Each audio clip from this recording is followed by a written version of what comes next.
Grab a cup of tea or a glass of wine and tune in for Inspired Conversations with publisher Linda Joy. On Tuesdays at 2 p.m. Eastern, Linda creates sacred space for leading female luminaries, empowering authors, heart-centered female entrepreneurs, coaches, and healers. A soulful venue where guests openly share the fears and obstacles they've overcome, wisdom and lessons learned, and the personal journey that led them to the transformational work they do in the world. Inspired Conversations to empower you on your path to authentic, soulful living. Welcome to Inspired Conversations. I'm your host, Mindset Elevation Coach, Intentional Living Guide, Linda Joy. I don't know about you, but are you ready to gather in sacred community with women on the path to self-discovery? I am so excited to announce that after a 17-year hiatus, I am bringing back the Inspired Life Women's Weekend of Love, Light, and Laughter right here in Quincy, Massachusetts. Imagine for a moment a weekend dedicated to nourishing your spirit, elevating your mindset, and transforming your life. Over 2 days, over 50 workshops from speakers from around the country.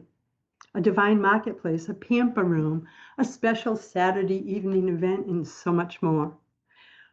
Get on the VIP attendee wait list at inspiredlifeevent.com. And at the time of this taping, we have about a dozen exhibitor spots left in our divine marketplace. Again, inspiredlifeevent.com. My friend, you've often heard me say that, and many of you know my background, that our past does not define our future. Our current thoughts and actions do.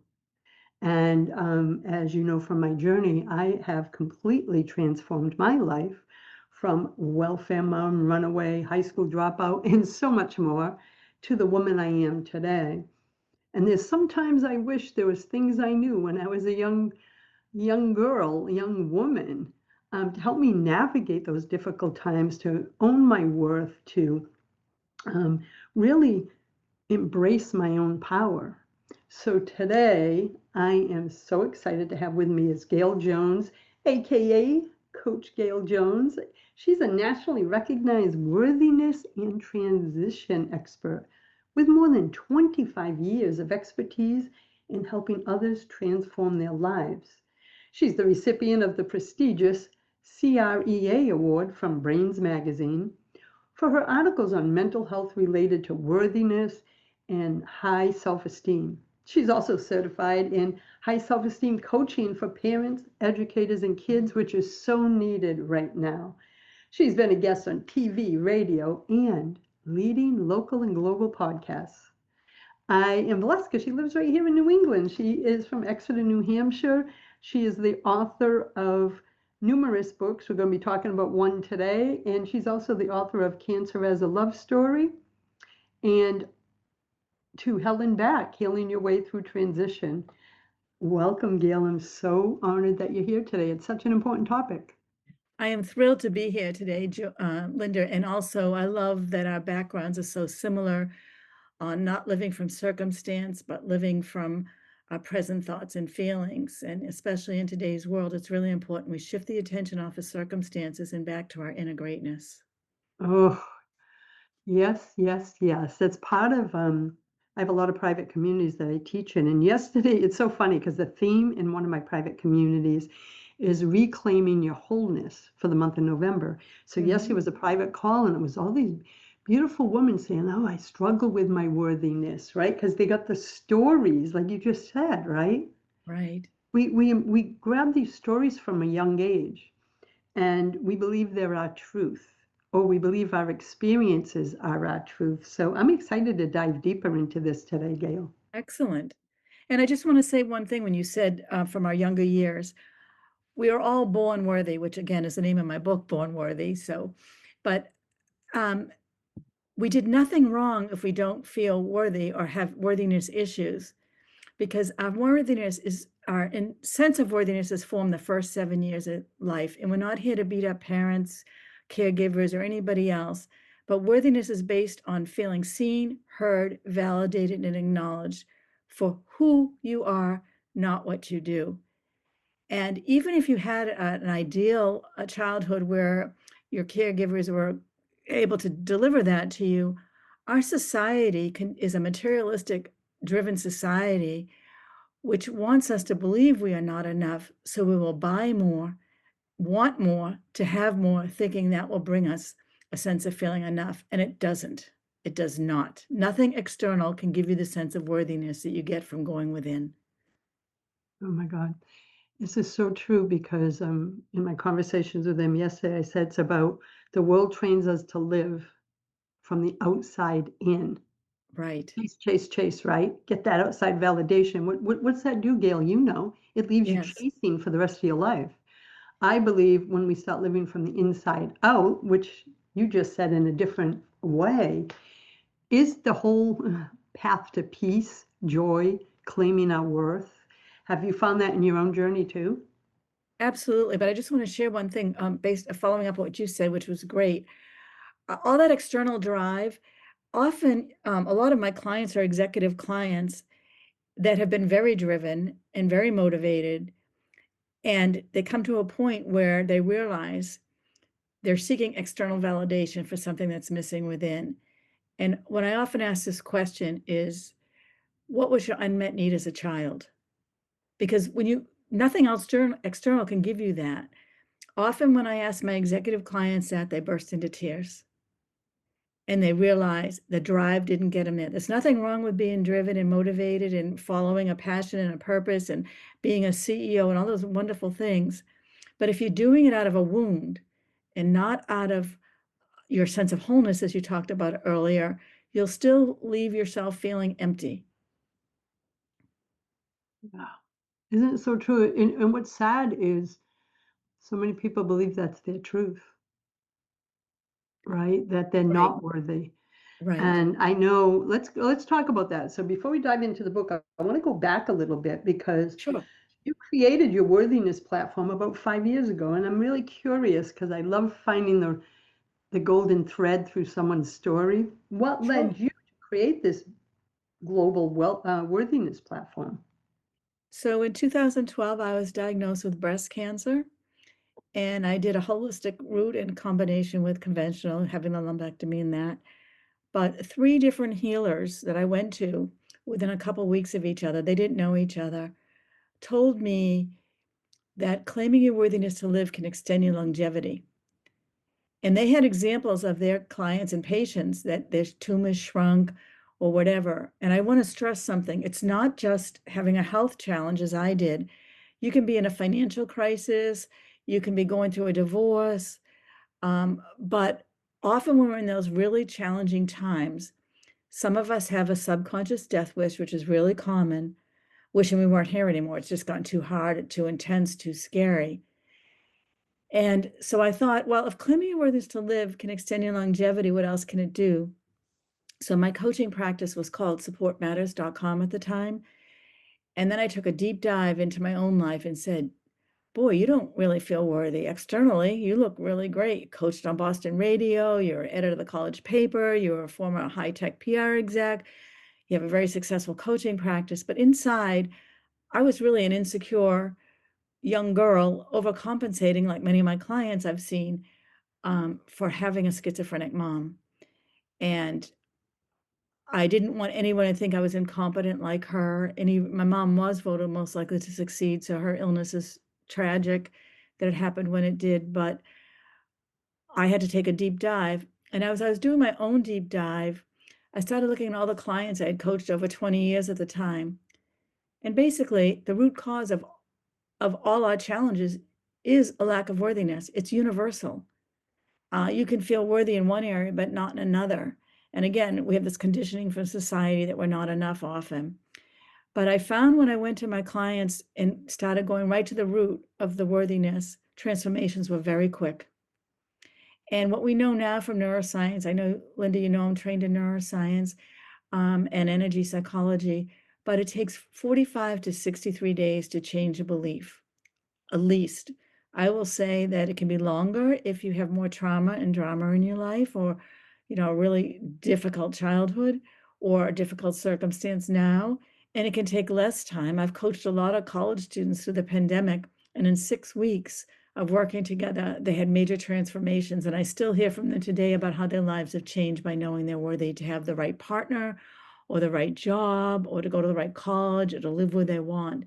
So I love to get them earlier.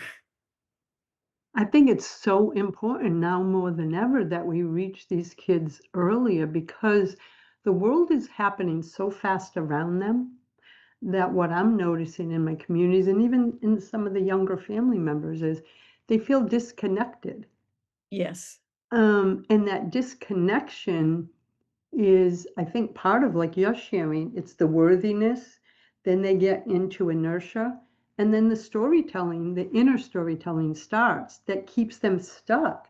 So when I heard about your new book and that called Born Worthy, Real Stories to Help Raise a Generation Who Knows Their Value, I was like, oh my God, I got to get her on the show because we need this. They need this.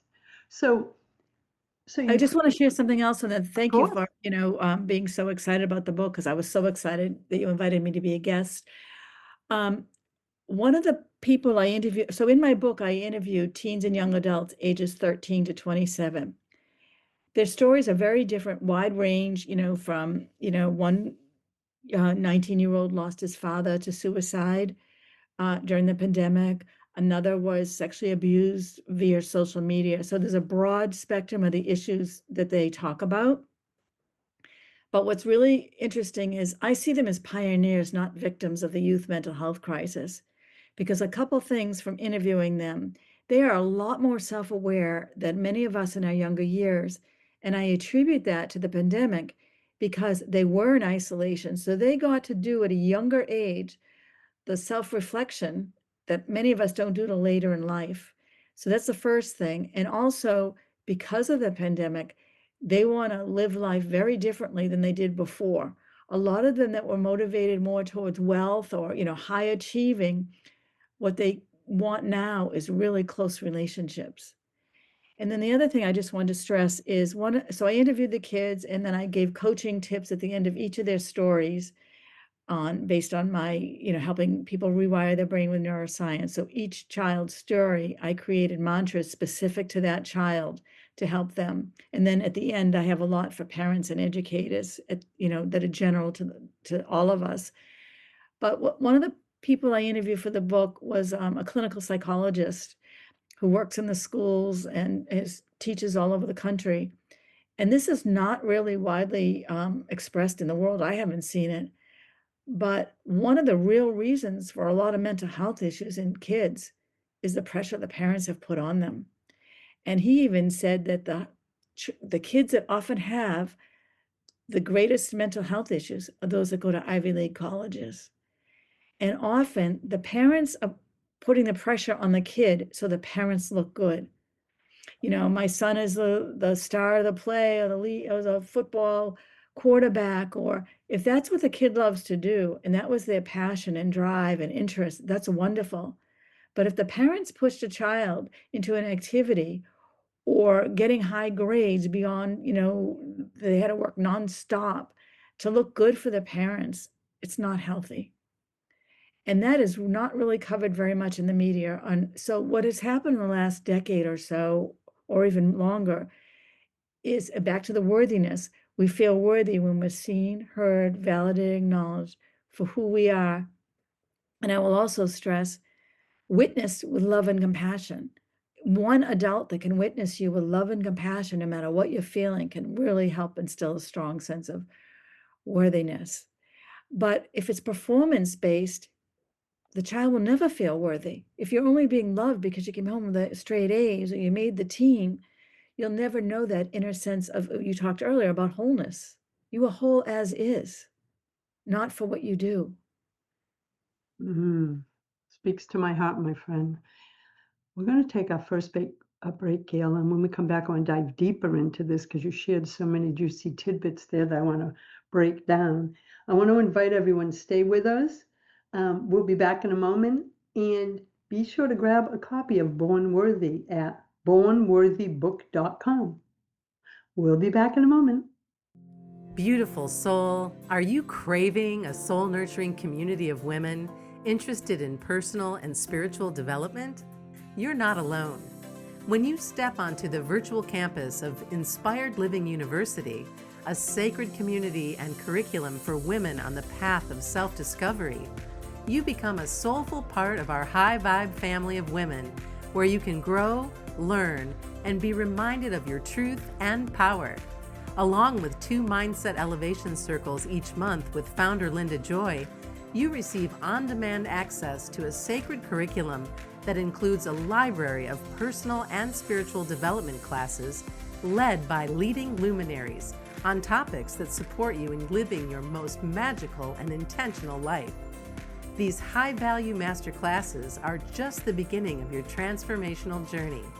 Step into the circle today at inspiredlivinguniversity.com/sacred-invite. Welcome back. You're listening to Inspired Conversations. I am with Gail Jones, the author of her newest book, Born Worthy, Real Stories to Help Raise a Generation Who Knows Their Value. Something you said too about the kids, the ones that are, the parents lead them into performance-based life. I was there. I didn't have that kind of family pressure. I think it was internal. In a lot of comparison for me when I was young. I was the oldest. Mhm. And I started in my teens of, I will chase my worth. Right. And yeah, there was like in little stories in the family, like you got to get a job at 18, stay there for the rest of your life with insurance. Like they had models that were so outdated that I was a rebel. I never fit into it. But I thought, oh, I'm not going to be worthy now because I didn't live their path, right? That Right. was the story. I took it on. I'm not saying they gave me the story. I took it Right. on. And then I was chasing every business award because I opened my first business in the 90s. But something you said about the performance with these kids, I was like, oh, that was my wound. I was chasing outside validation, thinking, oh, goodness, this will give me my worth. Of course, it didn't. So I was chasing the Right. next thing. It was exhausting. I didn't wake up till I was 40, and I'm Right. It's 63 so now. common. And I just want to say, whether you get my book or not, I would go to my book site, bornworthybook.com, and go to the blog page. I wrote a welcome blog, and it explains how worthiness is formed. There's a video at the end, 3 minutes, that explains, those first 7 years of life. But I start with a quote, just articulating what you just said.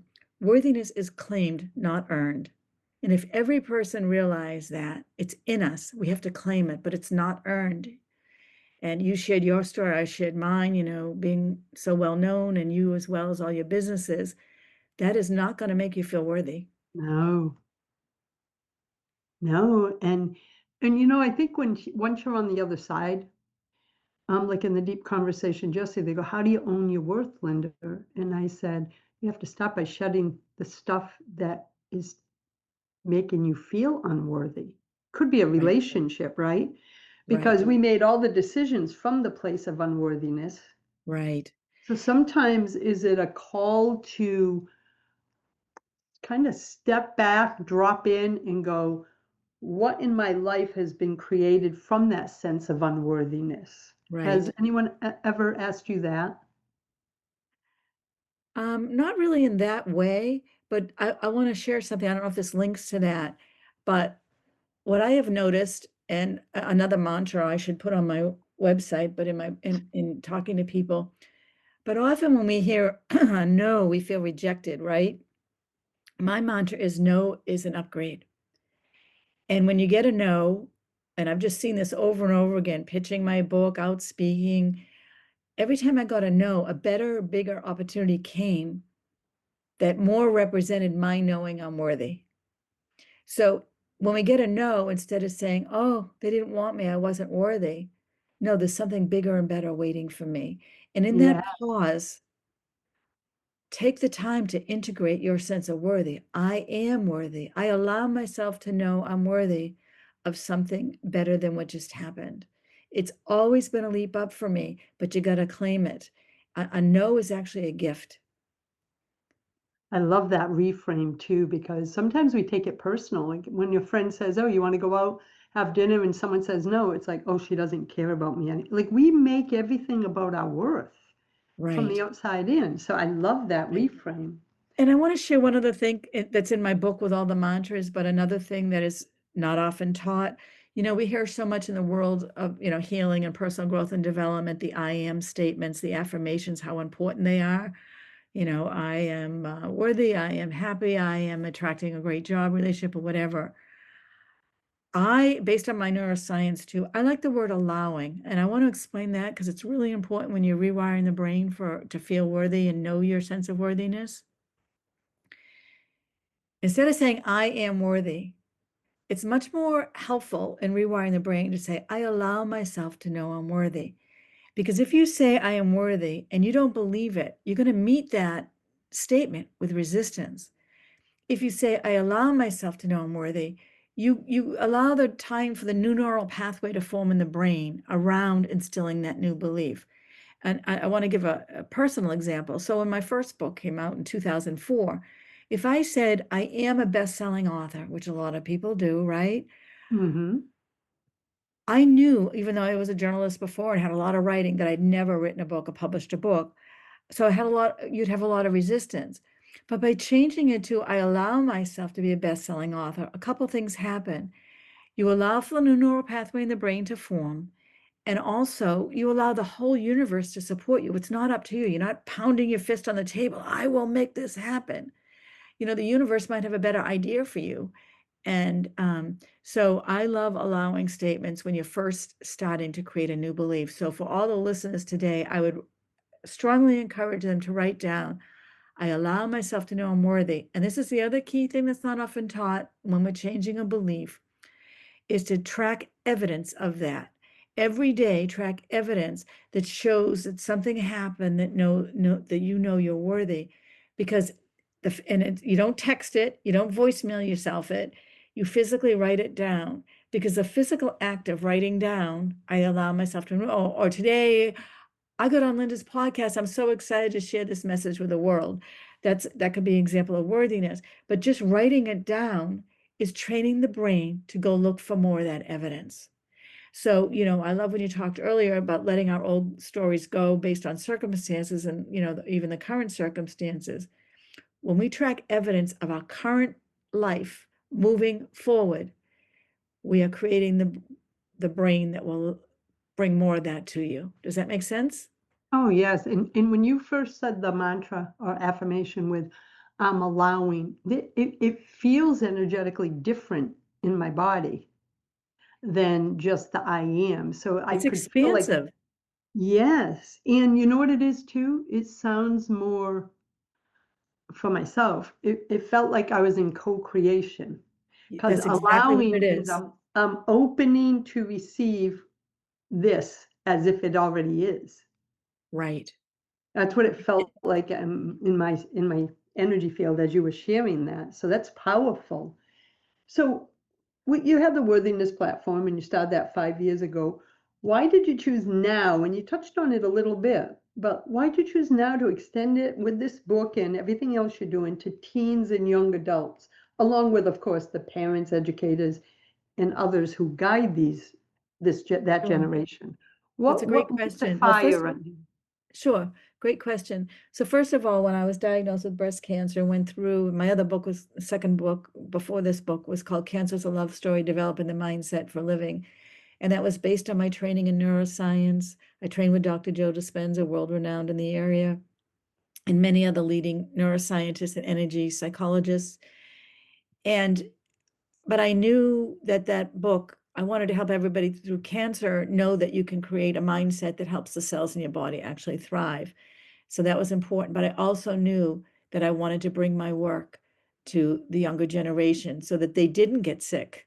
They didn't, they had alternatives from living, completely under enormous stress, which I was when I got diagnosed.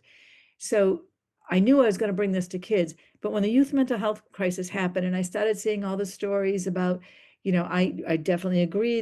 Every kid in my story will tell you, young adult, teen will tell you that social media has harmed them and to get off of it. So I understood that, but I didn't want the younger generation to feel that they were defined as a victim of the youth mental health crisis. I've never defined myself as a daughter of a schizophrenic or as a breast cancer survivor. That's not who I am. Those are labels. And I didn't want them to think that they were victims. And one of the ways we change from an old mindset to a new is to move from victim to creator. So I immediately dropped what I was doing. I was writing another book called Space for Grace. And then I said, no, now's the time. I wrote this book in 15 months record time. And it's record time because I interviewed kids all over the country. So I had to rely on them. I had to rely on their parents to sign consent forms if they were under 18. So it was a lot more work because there were a lot more people involved. But I just knew it had to get out now. And what was interesting about that story too, that was very fulfilling to me, is when I was interviewing, and I went on college campuses, it was very organic. I used it, based on my journalism skills. It's not a social scientist, it's more organic. They all opened their hearts to me, but I roamed college campuses, hangouts, bars, coffee shops, and I went up to them and asked them if they wanted to be in the book. And they checked out my website and found out more about it, and then they answered. But what was really interesting is when I interviewed each of them, I'm feeling so grateful that they're giving me their time, they're bearing their souls. They were so open about very raw things that we don't see talked about. But at the end of every single interview with every teen and young adult, they all thanked me and said they felt worthy for being interviewed because they felt seen, heard, validated, and acknowledged. Yeah. I was And what just you have to thinking that as you were speaking, like someone cared enough to honor their thoughts. and it built trust. But the other thing that's not really covered in the media either is that a lot of the young adults are working remotely or were working remotely right after the pandemic or during the pandemic. So their life was going to bed, waking up, rolling out of bed, and going to a computer. They had no social engagement, and some of them still don't. It's not like they're meeting their friends after work or meeting at the cooler or the water cooler or in a cubicle next to you. So when you're that isolated, negative thoughts can flow into your mind and you have no sounding board. So I felt like, wow, they have to hear about their greatness now, not when they get the award or the promotion or meet the love of their life. They have to know it's in them now because they've been shook to the core that pandemic rocked everybody. And, even the news is just so negative. And to realize that, no, there's so much goodness in them. And it was just amazing what they shared and how they're helping. They're going to help so many people by sharing their stories. Oh, they truly are, and it's so needed because book is going to create a ripple effect in so many individuals' lives. We have to take our next break. When we come back, I want to talk about what surprised you the most from these conversations. So we'll be back in a moment, my friends. I'm with Gail Jones, author of Born Worthy, Real Stories to Help Raise a Generation Who Knows Their Value. We'll be back in a moment. It only takes one person to transform a relationship, any relationship. Relationship expert and Aspire magazine columnist Stacey Martino and her husband Paul are the founders of relationshipdevelopment.org and the Hay House authors of The Missing Piece, a proven method to single-handedly transform your relationship and create harmony in your home.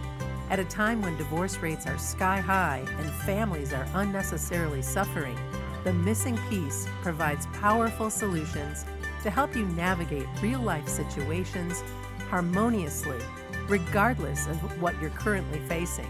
The Martinos have successfully empowered thousands of students over 14 years with proven tools and strategies that work to transform their relationship, any relationship, without their partner's participation. Transforming your relationship is possible and begins with you. Start now by ordering your copy of The Missing Piece at missingpiecebook.com. Thanks for circling up with us. I'm Linda Joy, host of Inspired Conversations, and with me today is Gail Jones. You can learn more about her new book, Born Worthy, and so much more at bornworthybook.com. So you shared a little bit of the insights that you got from interviewing all these magical souls. What surprised you the most from those conversations, and how can that help not only other teens and adults, but those who guide them, like the teachers, the mentors, the educators? Well, the first thing I'd say to the parents and the educators that are guiding them is they are a lot wiser and self-aware than is being portrayed. So pause and listen. The other thing that seemed a common theme was most of them don't want our lives or the lives we were conditioned to think were the better life. You know, the home in the big home in the suburb, nice car, fancy job. A lot of them might want that because that's their interest and expertise. But they're doing now earlier in life what a lot of us do in second half of life. They want life with meaning. And usually that's a developmental task of second half of life more commonly. They want to do something now that means something. And there was one young adult in the book who had 2 double degrees in engineering and had a job, a really great job where he got a $75,000 signing bonus for this company. And he was stressed to the max. His mental health was challenged.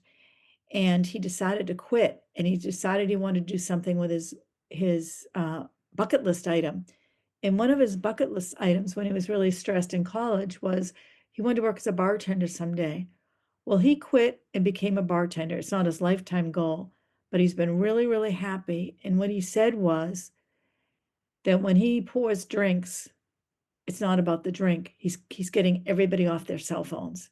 He is going up and talking to everybody at the bar. But what was more important is long term for him, he wasn't supposed to be behind a computer. He's a people person. So he jumped ship early because he knew it was a misfit. And I think that's Yeah. really important. And, you know, they don't have to stay dedicated to a career. You know, I know that the average adult for a while was 5 to 7 careers, but people think, oh, they're jumping ship too quickly. No, they're getting more aligned with their soul more quickly. So that was Yeah. one thing. I'm sorry? I was like, yes, like soul alignment. To me, it's like a lot of, we've been raised that you get, well, I was anyway, you get a job, you stay there till you die. Nothing about what you want, what you desire, what your own dreams are. It was like fit in this program. I love that you said, like, you know how inspiring that is that he had the courage to make that choice and become a Right. bartender. That's, to me, that's courageous because it goes against maybe what his family was saying, like, what are you, crazy? And Um, he was promoted. He was a manager, so now he's in charge of several breweries. So kind of went up to a management role at a young age too. Another young man in the book, and the other thing I wanted to share is this is really important for people to understand in the mental health crisis. A lot of people feel the boys are overlooked because the stories are around the girls cutting. They're more visible, going to ER more often, and things like that, or they were. And boys tend to deal with a mental health crisis in screen time, hiding behind video games and things like that. So I really made an effort to make sure half the people I interview were half boys and girls, males and females. Oh, I Uh, think that was important too, so that they could see them, anyone who reads the book can see themselves in it and in right. the stories. Yep. And I actually interviewed a man who mentors young boys, and he had great messages for them. And it was just really great, the journey to becoming a man, which isn't really covered very well these days. So um, that was in there. But another young man had his father committed suicide during the pandemic, and that rocked his world. And he also changed his careers, realizing he had a sense of, understanding he's mortal, like you don't have forever, even though it was 18. And he said, I'm not waiting till later in life to do what I love to do. And he went back to school to work in the race car business. So that was interesting. And another interesting story, the other common theme of all of them is they really wanted to help each other. So one of the young women I interviewed who was 19, who I met at a coffee shop, she was sitting there giggling with her friends for several hours. And I was like there for 4 hours. And I was like, oh, she's really happy. I wonder what the key to her happiness is with all the negativity around the mental health crisis. And her story was just very different, but she had been almost date raped, I would say, from somebody she met on social media. And she wanted to share her story to help other people. She was a brilliant young woman. She was going to school to be a lawyer. She played, I think it was a violin, very high achiever, very well established. But what she said happened in the pandemic was that the kids were so isolated. This was, I think she was 13 to 15 at the time, 15 to 17. But anyways, so they were all relying on social media to stay connected. But what they were doing, she shared, was a lot of the young kids that were dating, they were all competing, showing that they had a better relationship than the other. So the guys would go on and see what the other guys were doing. So her boyfriend went on and saw what other boyfriends were doing. So on social media, he looked like the greatest boyfriend ever, right? There, he does all these nice things for her. Behind closed doors, she was being sexually abused. So she wants to share the danger of social media, that these, what we see is not really what's happening, and it was really important. But she also changed her major in college and now is going to be a therapist. She has PTSD from it, which is post-traumatic stress syndrome. She's healing from it, and she wants other people to heal from it. She has a huge community, but her story was really impactful. People think, oh, you know, it's not, she had a high level of intelligence and a high level of awareness. And what happened during the pandemic, she said a lot of people were just really hooking up with anybody just to not be alone. And I don't think that's been covered either. No, it hasn't been. And what courage it takes for all these young people to share their story. But I love what you said in the previous segment, that each one of them, they felt honored because you gave them space to be seen for where they're at and who they are. And they don't get that a lot. Right. And sometimes the interviews would take up to 18 hours between interviewing them, following up, and I let every one of them see the story. I changed their names, some of them obviously for, Yes. to protect their sensitivity, but I wanted I wanted to make sure I accurately portrayed them. But I spent a lot of time going deep and reflecting and, what are they really trying to say? Because each story is only like 2 to 3 pages, but it really caught the messages they wanted to give to other teens and young adults. And just their passion for wanting to help each other was really beautiful. That is beautiful. And I love that this book is going to, I really believe it's going to create a ripple effect, right? And as you get out there and get this book out into the world, imagine all the young people who are going to have the tools, but also more than that. Sometimes we think we're alone in our stories, but when they read the stories of those that were a part of this book, that alone is empowering to go, oh, I'm not alone to have these thoughts.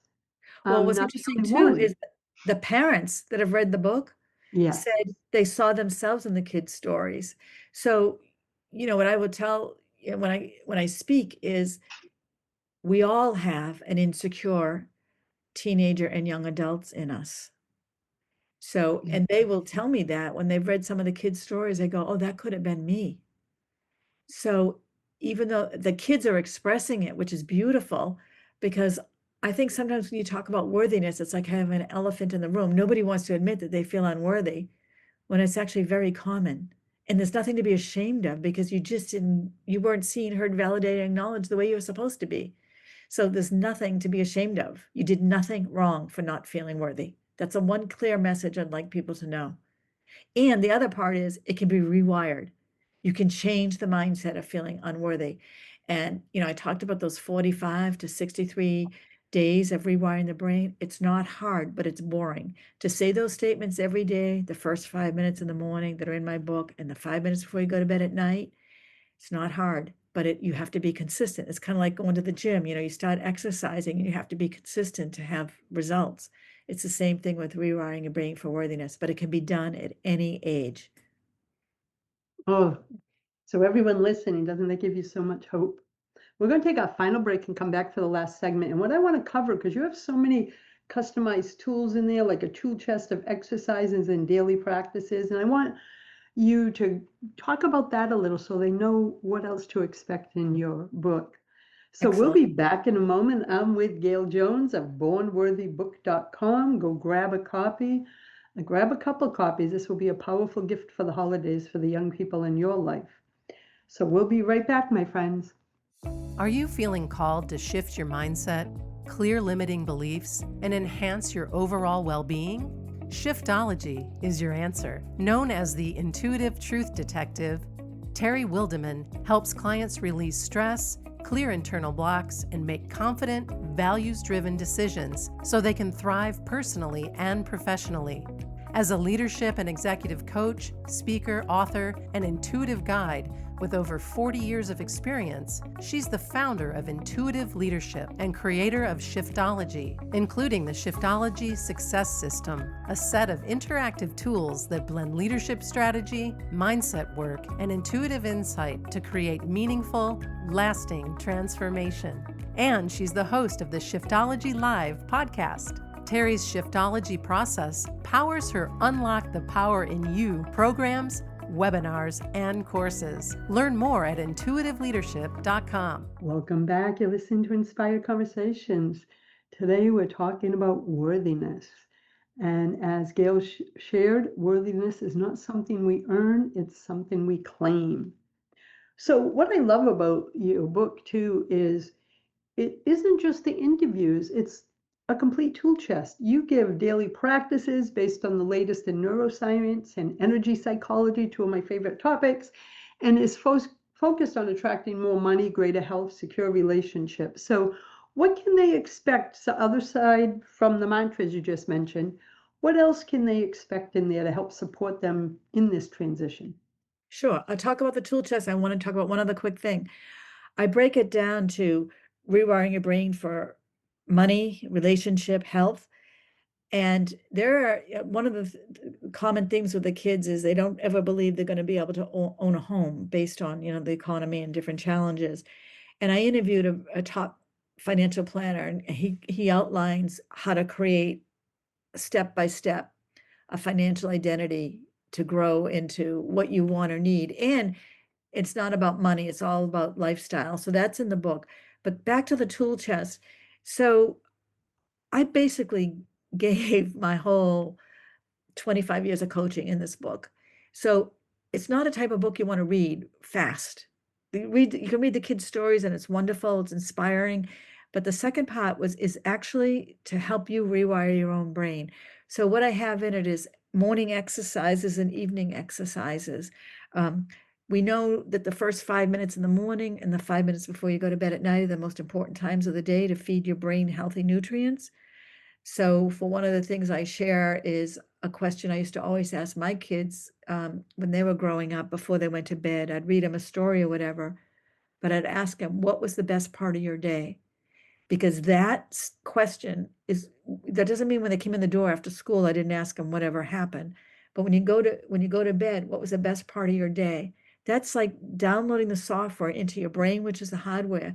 That's what's going to get churned around in your brain while you're sleeping. So why not rewire the brain while you're sleeping with healthy, positive things about what happened? We're hardwired to look for what's wrong as a protective thing. We need to start training ourselves to look for what's right.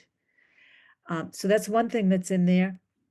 I give a list of mantras or statements that are really related to worthiness in there in the tool.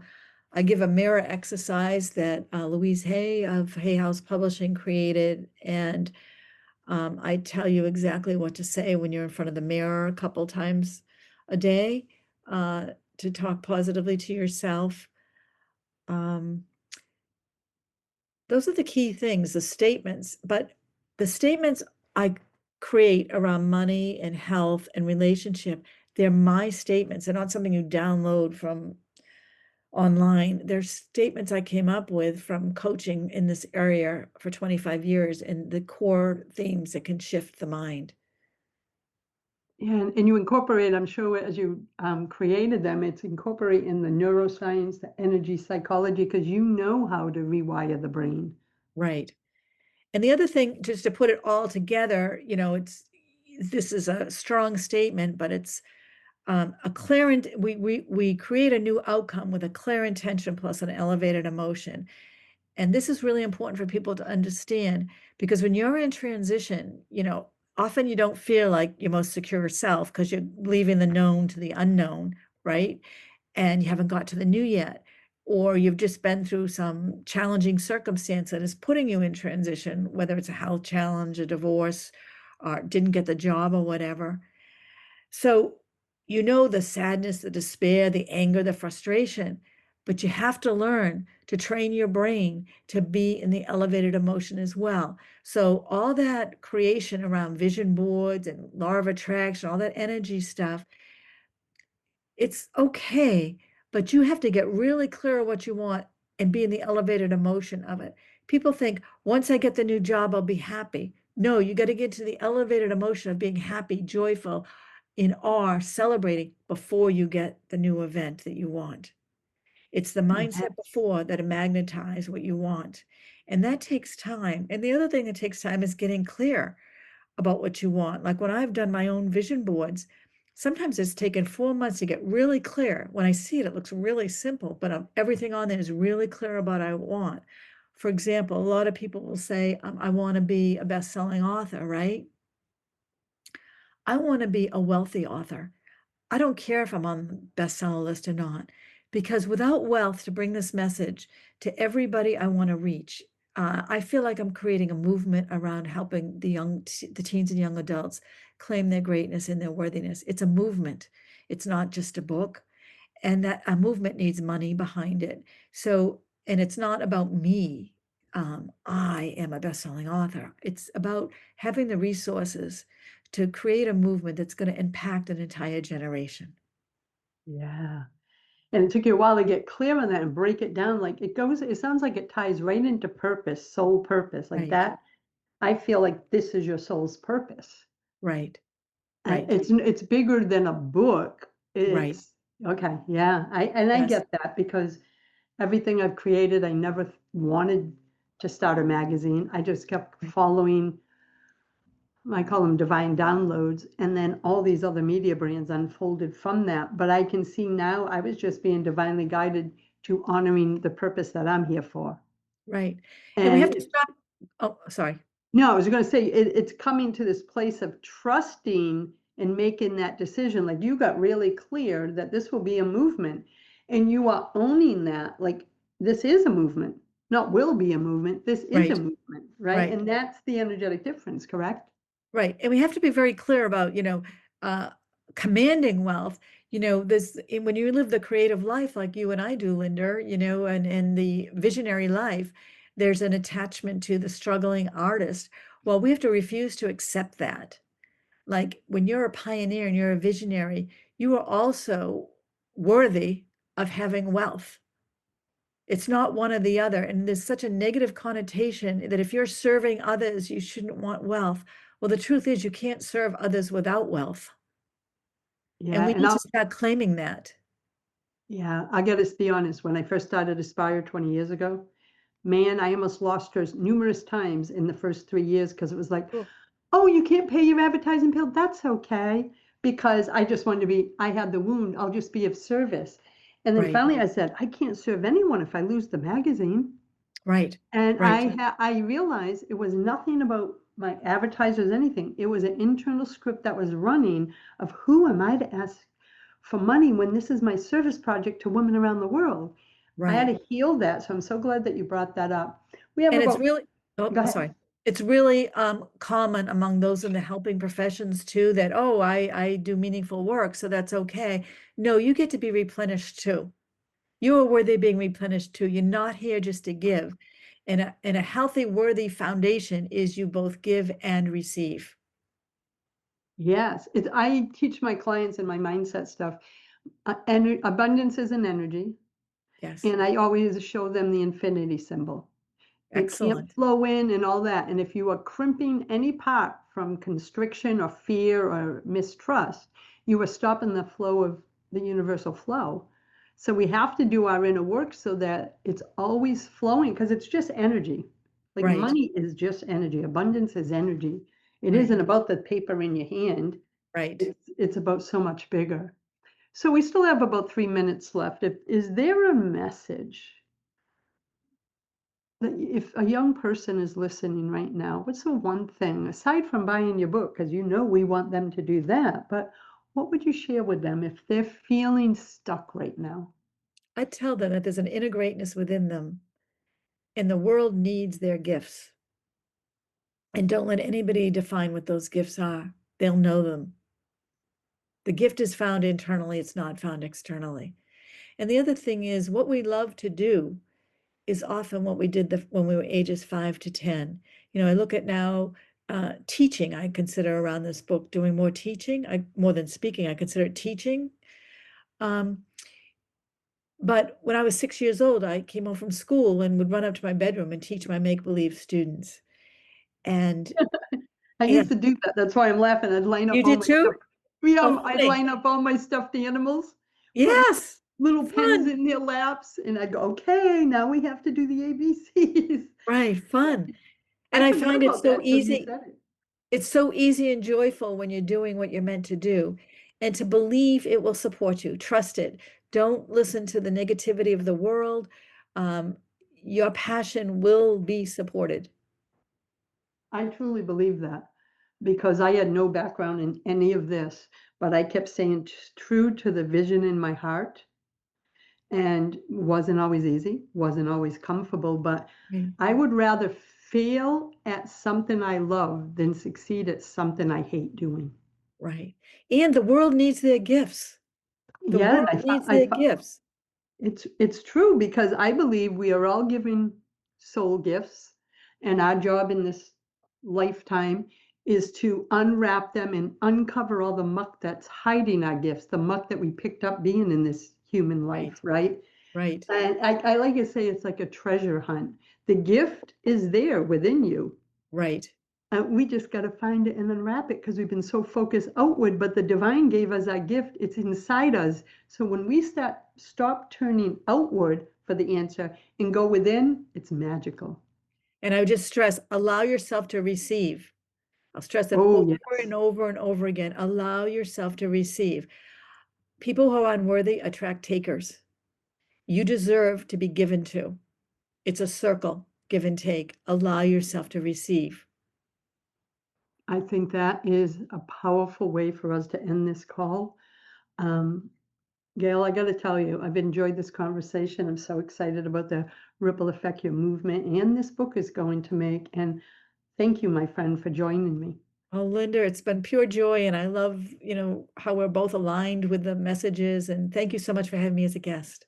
You're welcome. And everyone, again, bornworthybook.com. Be sure to grab a copy, and we will be circling up soon. Until then, choose love, choose joy, choose happiness, my friends. Thanks for listening to Inspired Conversations with publisher Linda Joy. Join our sacred space every Tuesday at 2 p.m. Eastern and meet leading female visionaries, empowering authors, heart-centered female entrepreneurs, coaches, and healers. Inspired Conversations with Linda Joy is a soulful venue where guests share the obstacles they've overcome, along with wisdom and lessons learned on their personal journey that led them to the transformational work they do in the world. Inspired Conversations to empower you on your path to authentic and soulful living.